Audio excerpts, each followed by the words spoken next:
Yeah, I guess final question. This is so random, but like the Mecca, the cube.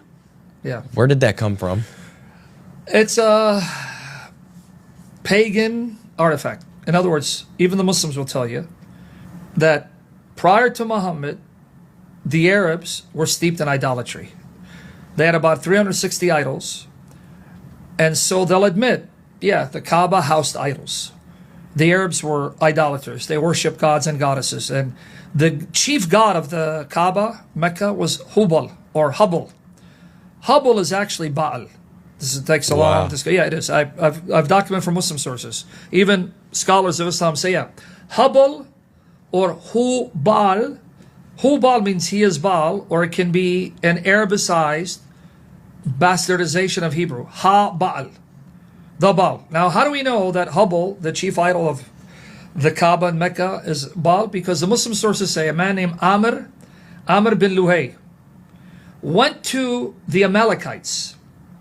Says it. He was in the Levant, Syria, Jordan. And in Syria, they gave him the idol of their chief god. And he imported it back to the Kaaba. Well, you know the chief god of the Moabites and Amalekites were? Baal. Wow. So what did he bring back? A false god. Well, the name was Baal.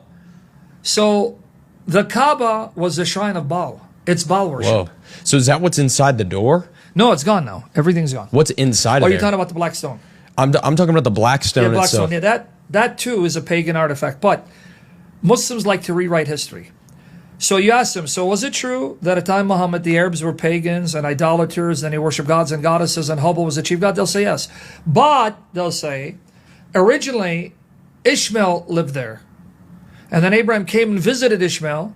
They built the Kaaba as a house of worship. But in time, the descendants of Ishmael corrupted it and added gods and goddesses. So they rewrite history. That's nowhere to be found in history. I'll take you to mosque. We'll become Muslim to give you pre-Islamic proof, shred of historical archaeological proof that Ishmael ever lived in Mecca. No evidence whatsoever. Yeah. Secondly, we don't even have any evidence for Muhammad being a physical descendant of Ishmael. That's based on later tradition, written over 100 years after the Quran was supposedly written.